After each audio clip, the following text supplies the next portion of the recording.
Buenos días.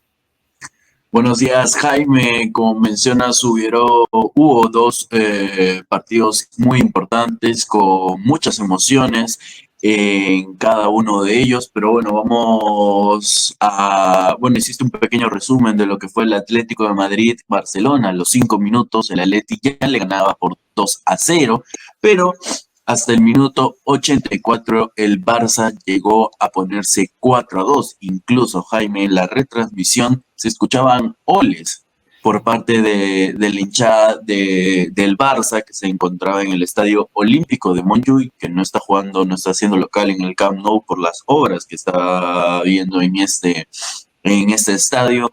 Pero sabes que a veces suena cliché que el partido no termina hasta que el árbitro pita, y esto fue lo que pasó, porque con goles de Sorloth y Marcos Llorente, el Atlético se puso 4-4, un resultado que si tú lo ves después de los 10 minutos, dices, el Atlético cómo no pudo aprovechar una ventaja de 2 goles, pero es que el Barça tampoco pudo aprovechar su ventaja de 2 goles hasta el minuto 84 y el partido terminó en empate. La vuelta será la próxima semana en el estadio del Atlético de Madrid, el Metropolitano. Pero claramente está, Jaime, que para nosotros el partido importante de ayer fue el que se jugó en la Bombonera en Buenos Aires, en Argentina. Maurilio, pero antes que comiences con el partido de Alianza con Boca Juniors, el partido de Barcelona con Atlético de Madrid ha determinado también que hay grandes individualidades, aunque no ha metido gol, pero Yamil es uno de los grandes jugadores y Griezmann también, que si bien cierto ha metido un gol, pero el fútbol está hecho de individualidades también, ¿no? Sí, Jaime, la verdad que entrenadores como Pep Guardiola, se dice mucho de él, que es muy táctico, que interviene mucho, siempre ha declarado de que los que juegan son los jugadores, los que están en la cancha son los jugadores, los que hacen los pases, los tiros al arco, son los jugadores. Entonces, el fútbol siempre va a ser de individualidades, teniendo en cuenta de que el entrenador no puede hacer que los jugadores se muevan tal cual él quiere, porque obviamente son personas. Ahora, te digo esto, Maurilio, para comenzar a comentar el partido de Alianza con Boca Juniors ayer, porque muchos dicen Gago, el entrenador de Boca Juniors, ya fracasó todo, pero el triunfo de Boca ha estado en los pies de un goleador como Cavani, que falló el último minuto ese gol, y ahí no tiene nada que ver el entrenador, no tiene nada que ver, puede ser la suerte, alguna cosa, pero Cavani se falló el gol y permitió que haya la ronda de penales, y el partido no sería lo que fue sin la gran actuación de Guillermo Vizcarra. Y también hay que decir, Maurilio, a pesar de su edad, y que eso me pone a mí en contradicción para decir que ya se debe retirar del fútbol, Hernán Barcos se jugó un gran partido, porque además hay que añadir, y ahí ya quiero tu comentario, Maurilio, hay que añadir que una cosa es jugar en Huancayo y otra cosa es jugar en la Bombonera, definitivamente, ¿no? Sí, Jaime, ya para entrar de lleno al partido importante, lo que mencionaste, tienes toda la razón. Alianza jugó con 2 delanteros, porque Barco salió para que entre Pablo Guerrero, y Pablo Guerrero hizo un buen partido. No, obviamente las circunstancias y el contexto no era el más favorable para un jugador goleador, porque estaba muy lejos del arco, Alianza solo daba pelotazos, pero hizo muy buen partido y anotó su penal, como lo hicieron todos los jugadores aliancistas. Pero el partido empezaba muy mal para Alianza, porque a los 5 minutos iba perdiendo con un autogol. Si bien cuando estás en un partido de este tipo y te meten gol al principio, el equipo que tiene que remontar, es muy normal de que el visitante se venga un poco abajo. Y a eso le sumas que fue un autogol, Jaime, moralmente, me imagino que a los hinchas, a los jugadores de Alianza les habrá caído muy fuerte. Sin embargo, en el mismo primer tiempo, Alianza Lima logra empatar en una jugada aislada, Jaime, porque es una falta cerca del córner, pero hay un centro y ahí apareció el jugador que mencionabas, el pirata Hernán Barcos, con un cabezazo, la verdad que como en sus mejores épocas, gana muy bien la posición a los defensas de Boca y hace un gesto técnico muy, muy bueno. Un golazo que lo pudo celebrar con la hinchada de Alianza Lima que se encontraba en la bandeja más alta de la Bombonera. Ahora, Maurilio, pero ojo, fíjate bien que el gol de Barco es posible porque dos jugadores faulean a Del Castillo, que pasa entre los dos y le tienen que faulear, y ahí viene el tiro, casi un tiro de esquina, pero es el tiro libre que determina el gol de Barco, ¿no? Sí, por eso te mencionaba lo de la jugada aislada, Jaime, porque era un 2 contra 1, el jugador de Alianza Lima, Castillo, y después llegó otro jugador más de Boca. Entonces lo más fácil era que le quitaran la pelota sin ningún tipo de problema. Sin embargo, Zenón, que se vistió de héroe al final, en el segundo tiempo, para Boca, por unos minutos por lo menos, le hizo una falta. Y es justamente Zenón el que marca el gol que pone a Boca otra vez en partido. En el partido ganando 2-1 y en el global, en la eliminatoria, 2-2. Un córner que cabecea Marcos Rojo, rebota en el palo con atajada de Vizcarra, porque Vizcarra toca ese balón y va al palo, y ahí Zenón pone el 2-1, un 2-1 que se mantuvo hasta el final del partido, hasta el 97, Jaime, porque en el 97 Edinson Cavani tuvo la oportunidad de matar la eliminatoria, porque era el último minuto, la última jugada, a solo 2 metros del arco, Jaime, sin arquero. El arquero Vizcarra estaba en su otro palo. En redes sociales, obviamente los hinchas de Boca están matando figurativamente a Cavani, pero los demás, los neutrales, se están preguntando qué es lo que pasó, Jaime. Cavani es goleador en Italia con el Napoli, en Francia con el PSG, en Inglaterra no tuvo el mejor de sus pasos, pero es uno de los máximos goleadores en la historia del fútbol, Edinson Cavani. Sí, Claro. obviamente que tiene una edad y ¿Y está qué pasó, en el, Maurilio? Según tú, ¿qué pasó?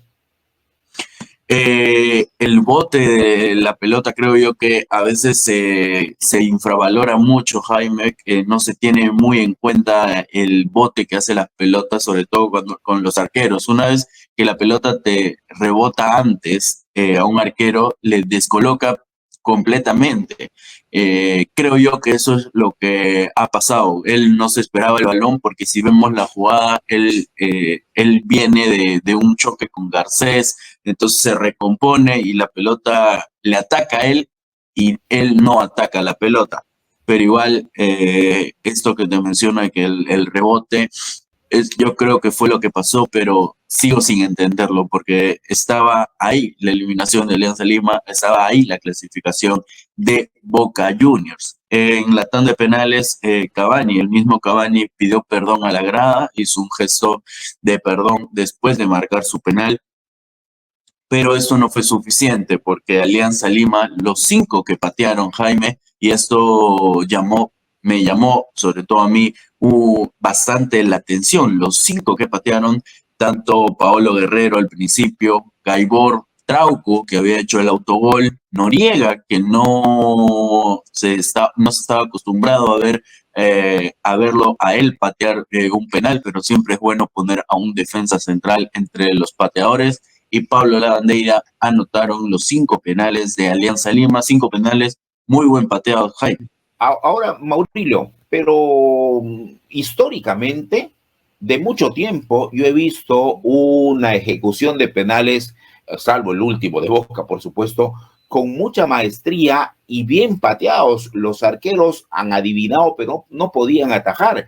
Y déjame decirte, yo pensaba que iba a patear uno de los penales Zambrano, y me sorprendió que le pusieran a Trauco en la lista, pero eso quiere decir que hubo un trabajo previo de Gorosito, ¿no? Sí, Jaime, la verdad que sorprendió un poco los pateadores, teniendo en cuenta de que Guerrero inició. Yo pensé que él iba a terminar más que iniciar la tanda. Y el otro fue Noriega, Eric Noriega, un jugador que es muy joven, canterano de Alianza Lima, muy identificado con el club y que jugó una gran eliminatoria. Creo yo que de las tres figuras del partido, bueno, de la eliminatoria es Noriega, porque esa posición de volante central le ha venido muy bien. Y lo que mencionas, los penales fueron pateados muy buenos, incluso Noriega que pateó el medio y el arquero se quedó al medio, pero la potencia que le dio sirvió para que Bray, que eso no es un dato menor, Jaime, ingresó exclusivamente para la tanda de penales.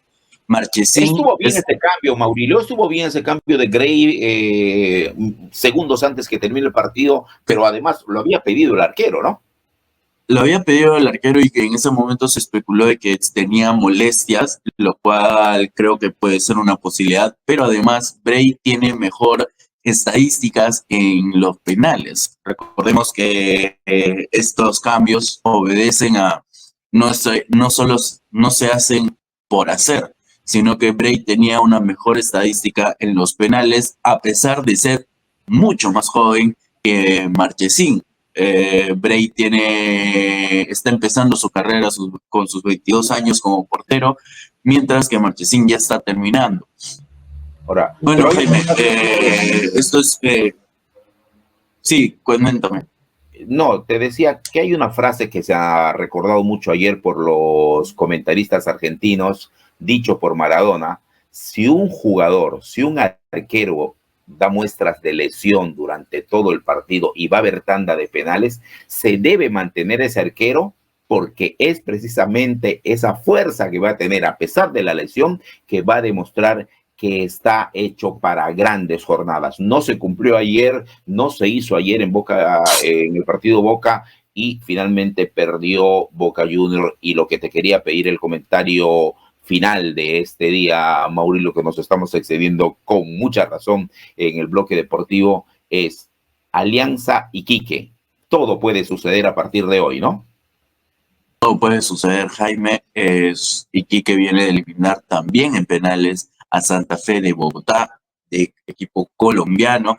Esta eliminatoria se va a dar primero en Chile y Alianza va a tener que cerrar en Matute. Una fase previa de Libertadores que puede terminar en Matute de la mejor manera para los hinchas aliancistas, para el club aliancista, que van a tener la oportunidad de pasar a fase de grupos después de un camino pero muy, no sé si llamarlo difícil, pero por lo menos para el hincha aliancista muy satisfactorio, Jaime, de empatar en el último minuto en Paraguay a eliminar a Boca en la Bombonera. Creo yo que si bien después de ganarle a Boca tiene la obligación Alianza Lima de ganarle a Iquique, lo que vivió el hincha, sobre todo el que estuvo en la Bombonera, porque vivieron mil hinchas aliancistas en la Bombonera, es algo creo que ellos por lo menos no lo van a olvidar, porque es estar en uno de los estadios de los equipos más grandes del mundo y uno de los estadios más grandes, ya no te digo por capacidad, sino por aura o por sensación, más grandes del mundo también. Y quienes dicen que se ha ganado, o Alianza Lima ha ganado a Boca porque el equipo de Boca Juniors no está en su mejor momento y es uno de los peores equipos, ¿qué comentas tú sobre eso, Maurilio? Creo yo que en parte sí tiene un sentido, porque no es el mejor Boca de los últimos años, de hecho de los últimos 5 seguro es el peor, pero si vemos línea por línea, Jaime, la diferencia con los jugadores aliancistas era abismal. Boca tenía a Marchesín, un arquero con mucha experiencia, tenía a Marcos Rojo, jugador del Valencia, del Manchester United, tenía a Luis Advíncula, mundialista con Perú, jugó muchos años en Europa, tenía en la volante central a Ander Herrera, que jugador histórico en el Athletic Club de Bilbao, que jugó en el equipo vasco, en el Manchester United, en el PSG. Después tuvo a Enzo Cavani, como te he dicho, está Solo con Cavani ya nos llevaba ventaja. Entre los 10 máximos goleadores de la historia de Europa. O sea, el equipo que tenía Boca, a pesar de no estar en un buen momento futbolístico, y volvemos un poco a lo que comentábamos al principio, individualmente era mucho más que Alianza Lima, pero estas individualidades deben de responder o ir de la mano con un buen sistema de juego, es lo que creo yo. Y es justamente lo que no ha conseguido Gago con Boca, y por eso es que quedan eliminados en la Bombonera en la fase previa de la Copa Libertadores, y obviamente es un fracaso para el equipo argentino. Bien, hay que vivir esa alegría y esa felicidad que ha dado a los hinchas de Alianza y a todo el Perú, el equipo Gronen, Maurilo, y arriba Alianza, y muchos dirán, se va Alianza para campeón. Esa frase puede hacerse realidad, porque hasta ayer era un sueño ganarle al Boca, hoy es una realidad. Gracias, Maurilo, y nos reencontramos mañana. Gracias a ti, Jaime.